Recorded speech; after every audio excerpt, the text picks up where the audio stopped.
नमस्कार दोस्तों, स्वागत है आप सभी का अपने YouTube चैनल शिव पार्वती धार्मिक कथा में। दोस्तों, आज मैं आप सभी के समक्ष शरद पूर्णिमा की व्रत कथा प्रस्तुत कर रही हूँ।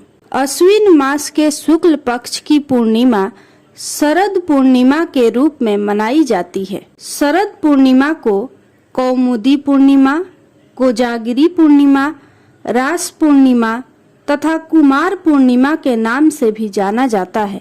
ऐसी मान्यता है कि शरद पूर्णिमा के दिन चंद्रमा 16 कलाओं से पूर्ण होकर धरती पर अमृत की वर्षा करता है। शरद पूर्णिमा की रात को खीर बनाकर उसे खुले आसमान के नीचे रखा जाता है और ऐसा माना जाता है कि इस खीर में चंद्रमा की रोशनी से अमृत घुल जाता है। इस दिन भगवान श्री विष्णु और माँ लक्ष्मी की पूजा की जाती है। तो चलिए सुनते हैं शरद पूर्णिमा की पौराणिक कथा। एक समय की बात है, किसी नगर में एक साहूकार रहता था। साहूकार की 2 पुत्रियां थीं। दोनों पुत्रियां पूर्णिमा का व्रत रखती थीं, लेकिन बड़ी पुत्री पूरा व्रत करती थी और छोटी पुत्री अधूरा व्रत करती थी। इसका परिणाम यह हुआ कि छोटी पुत्री की संतान पैदा होते ही मर जाती थी।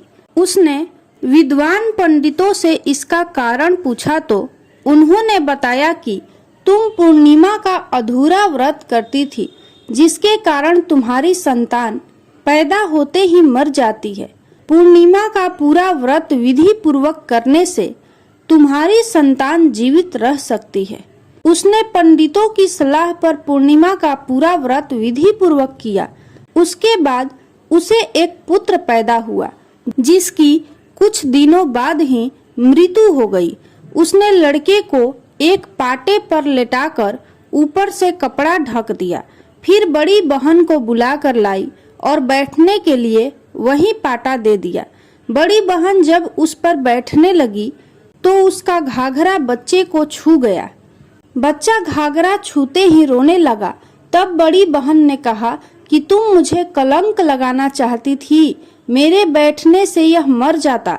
तब छोटी बहन बोली कि यह तो पहले से मरा हुआ था, आपके ही भाग्य से यह जीवित हो गया है, आपके पुण्य से ही यह जीवित हुआ है, क्योंकि आपने पूर्णिमा का व्रत पूरे विधि विधान से हमेशा पूर्ण किया है। जब यह समाचार नगर के राजा को मिला तो उसने पूरे नगर में ढिंढोरा पिटवा दिया कि सभी नगरवासी शरद पूर्णिमा का व्रत अवश्य करें। बोलिए श्री विष्णु भगवान की जय। यदि आपको यह कथा अच्छी लगी हो तो कमेंट बॉक्स में श्री लक्ष्मी नारायण की जय जरूर लिखें। साथ ही आपके अपने चैनल को सब्सक्राइब करना ना भूलें। जय माँ लक्ष्मी।